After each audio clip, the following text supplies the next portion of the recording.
Today, I transform my nether portal, turning it from this to this, as well as finding the stronghold and defeating the dragon. Let's jump into this eventful video. Before we go any further, we need to get some wood.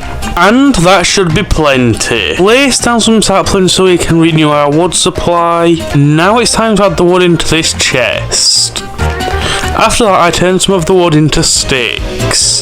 Trade all the sticks with the Fletcher to get emeralds. Sleep in my bed at base for the last time before the dragon fight. Could have dropped me a few eyes of ender to find the portal. Time to throw the first eye, and it points that way. Whilst trying to locate the stronghold, we found a village. At the village, I decided to throw another eye of ender to see which way we had to go. And we found a spruce village afterwards. I threw another eye of ender, which we thought led under this tree, which I found out was incorrect after I dug all the way down. But finally we found it. Time to begin the hunt for the portal room. We need to hurry up, as on day 100 we are defeating the dragon, which day 100 is in 1 day, so time is running out. I did however find the bookcase room, followed by another, but finally we had found it. It is time to add the eyes of ender, and it is time to put the last eye into the portal. And it is done. Now it is time to set our spawn just in case we die. Now it is time to sleep, bringing us to day 100. 3, 2, 1, into the portal we go. Here we are in the end. Let's see what the end island has to offer. Before I could even get to the end fountain, the dragon already attacked me. Shortly after, I got obliterated with dragon's breath. The dragon perched for the first time of the fight. Keep going at this pace and the dragon will be dead in no time. Time to get a few more hits in so we can hopefully defeat the dragon soon. And that is the dragon defeated. As we can see, I am level 13. Let's see how much I'm on after all this XP. I got to level 55. And it is time to retrieve the dragon egg. It is now time to leave the end. But then I remembered we set our spawn at the stronghold, so it is time to go back through the portal. While I was in the end, I collected some obsidian. I then decided to end the pill into the portal, and it worked. And here we are back at spawn. A lot easier to get back to base. What adventure it has been. Coda kindly made me 2 ender chests. After that we built a temporary dragon egg shrine. Now that the dragon is defeated, I would like to transform my nether portal, which looks like this. Let me give you the rundown for the rest of the vid. Before we can do anything, phase 1 is find a location. I decided to do it in the nether wart room as it is nether related. Now let's move swiftly on to phase number 2, which is to clear out the room so we have more space to work with and so we don't have to do it later on. And that moves us swiftly on to step 3, which is to build the portal room. Now this is the shell that we've got to start building with. Place the soul sand down either side so it's still a functional nether wart farm. Mine out of 2x2 and make a little tunnel going off the back of it. Now I'm going to make it so that the room curves into the middle point, so the room will look similar to this. And here's how it looks in game. So then I went to get all the stuff to make a piston door. I added some trapdoors around the nether wart beds just for a little bit of colour. Then I had to go rescue Coda from the nether as the portal had got blown up. Ignite it, and then I decided to destroy the other portal just for a little bit of extra obsidian. Back to the overworld I go. Now it's time to add the pistons so that the door actually works. Add the redstone torches to make the piston extend with a bit of dust on top.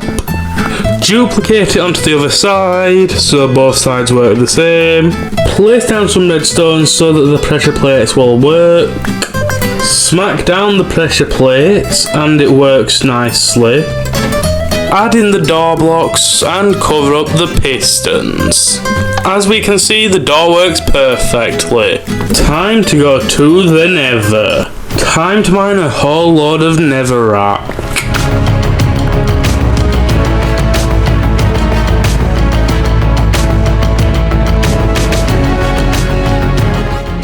Then I came to an opening that I just covered up. And then I mined even more netherrack. I'm at Y13, let's see how long it takes me to get some ancient debris. Over 30 seconds in and still no joy. 1 minute 49, so I decided to whip out the essentials add-on and turn on the stone miner for netherrack and blackstone. Over 2 minutes in and still no sign. And we have found it. And it only took 2 minutes and 10 seconds. So, obtain that in approximately 2 minutes and 17 seconds. Now that that side project is done, let's get the rest of the netherrack that I need. Whilst I was still mining netherrack, I came across another piece of ancient debris. Let's return back to base. Nice, I made it back in one piece. Smelt the netherrack to get nether brick. Whilst I was doing that, my good friend Coda built a sheep farm, so go check his video out after this. For the final time, break the nether portal.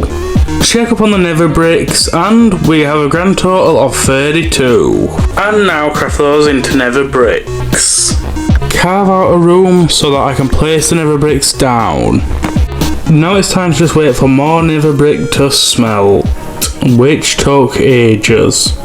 After waiting what felt like an eternity, we had 30 nether bricks, which made a grand total of 7 blocks. But I still decided to mine out an area to place the blocks down. And then there was 5 more blocks, so I decided to place those down as well. I just could not wait. Top the furnaces up with netherrack again.